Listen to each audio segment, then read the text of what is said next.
Hey, I'm Heather, gym owner of Access Fit and Nutrition, NASM certified personal trainer, and Precision Nutrition health coach. And this is the pickleball workout. This is going to help your agility, endurance, and speed. Okay, so in the beginning of the workout, we want to warm up the body slow and steady. So don't overdo it. So we want to start with the ladder in the beginning, and we want to place 1 foot in each square. We're going to go real steady. You try not to touch the ladder. Once you get to the other side, we're going to face this way. We're going to stay low. We're going to side shuffle until you get to the other end of the court. And then we're going to take a lunge. We're just going to take a step forward. We're going to push the hips back, making sure that knee doesn't go in front of the toe. And then we're going to go to the other end of the court. Once we get to the other side, we're now facing the opposite end. On your opposite leg, another side shuffle, staying low. That way we're always staying low and ready. And then we're going to raise our toe. We're going to hinge over, and we're just going to stretch that calf out. And again, we don't want to hurt our back or anything. You'll feel a good, nice pull in the back of your hamstring. Take your time, no rush, utilizing the whole court to warm up. And you're going to finish with butt kicks, stretching that quad, and you're going to repeat. So once you warm up the first round, you want to do this 2 to 3 rounds for the court. That way you have a good steady heart rate. But if you want to focus on the ladders afterwards, here are a few other options you can do. After the single foot, you can do 2 feet in each square. Again, taking it slow and controlled. You do not want to touch the ladder or move the ladder. You then want to turn, and you want to place the other toe in front. That way you are actually using both feet first.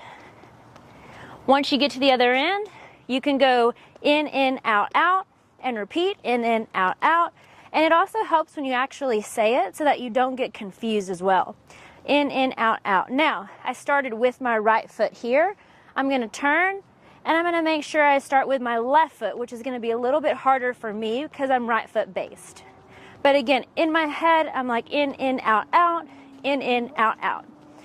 Once you get here, you can now do side shuffle.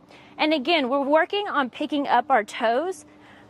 That way it helps us when we move really quick laterally on the pickleball court when we're playing pickleball. Again, our whole thing is to work on agility and shuffling.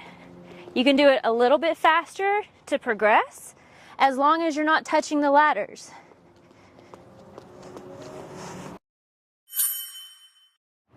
Split step is going to be your most important improvement for whenever you're trying to improve your agility, your endurance, and then overall play on the game. So it helps you be alert at all times. And what a split step is once someone hits that ball, you're running up and you will split step as soon as they touch that ball. That way you are set in your feet and you have all the weight equally balanced into your body. Because if you were running back and you didn't split step, you're running into the ball and you can mess up a lot.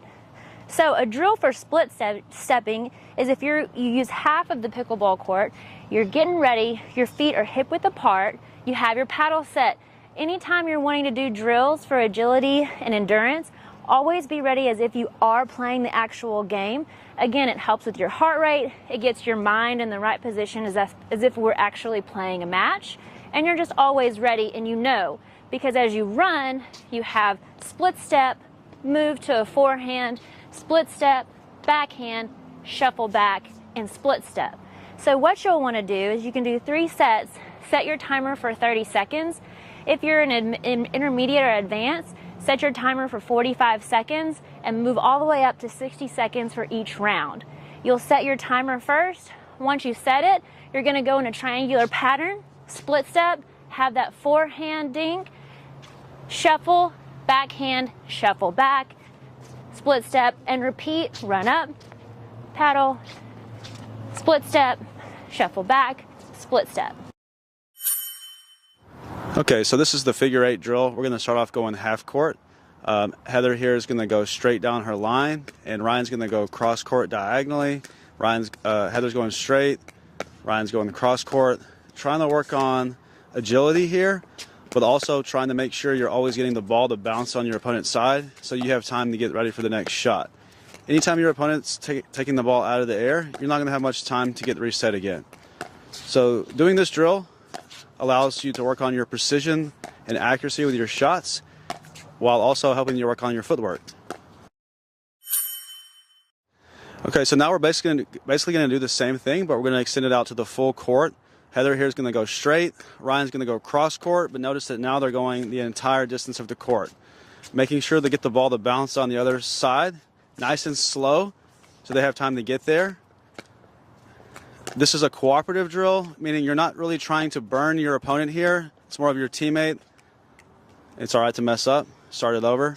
Someone messes up, go straight down the line. Ryan goes cross court. Heather goes straight. Ryan goes cross court. It's the same exact drill, just using the entire width of the court.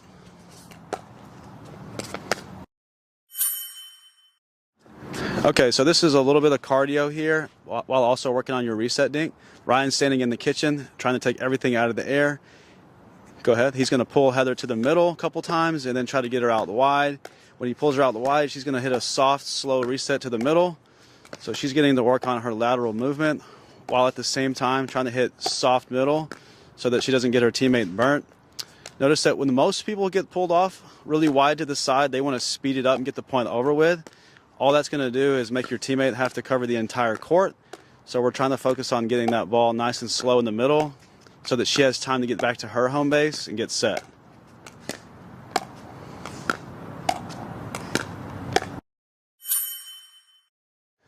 So this drill here, it's kind of geared towards singles, but it's a lot of drive practice. Heather's trying to work on her movement, making sure to split step before she hits the ball. She's placing the ball to Ryan's square every single time, and Ryan's trying to move her around. He's going to be cooperative, though. He's not really trying to hit winners. He's trying to make sure she's working on her backhand side and her forehand side. So yeah, Heather's trying to hit the ball to the same place every time, working on her accuracy and precision. And the Ryan's trying to move her around so that she can get some good cardio in and hit the shot from different angles. Now they're going to repeat. They're doing the exact same thing. She's trying to focus on hitting the ball to this side of the court. When you're playing singles or whatever, you could be trying to target maybe a lefty's backhand on this side. Essentially, you want to be able to place the ball wherever you want at any given time, and that's what Heather's working on here. Ryan's moving her around, and she's placing the ball to Ryan every single time. Obviously, if they were playing the real singles match, she'd be trying to keep it away from him, but for the sake of this, they're working on endurance and placement. The better you get at this drill, the deeper and faster you can place the ball. You can make it as hard as your teammate here can get it. Just try to keep it within your physical limitations. So now you can rinse and repeat the drill. Now Ryan's the one moving around. He's trying to place everything to Heather, and Heather's trying to move Ryan around, so he's having to work now. She's doing a pretty good job of moving them around. Not really trying to approach here. Trying to stay back and work on drives. Ryan's placing everything to Heather's backhand side. She's moving them around pretty good.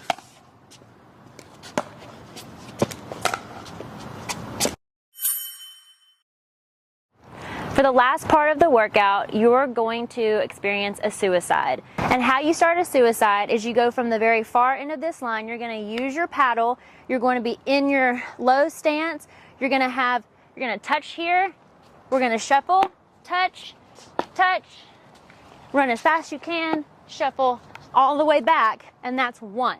And you want to repeat that for 8 to 10 rounds. If you like these pickleball-specific workouts where we incorporate pickleball into a cardio workout, like and subscribe. And if you want one-on-one online training with Heather, I'm going to drop a link down below. And you get 10% off your first month. And for more videos like this so you can elevate your pickleball IQ so you can play harder and smarter. Hit that subscribe button down below so you get notified when we put up new videos. Hit the like button because it really helps us with the YouTube algorithm, and drop a comment if you like. All right, until next time, see ya.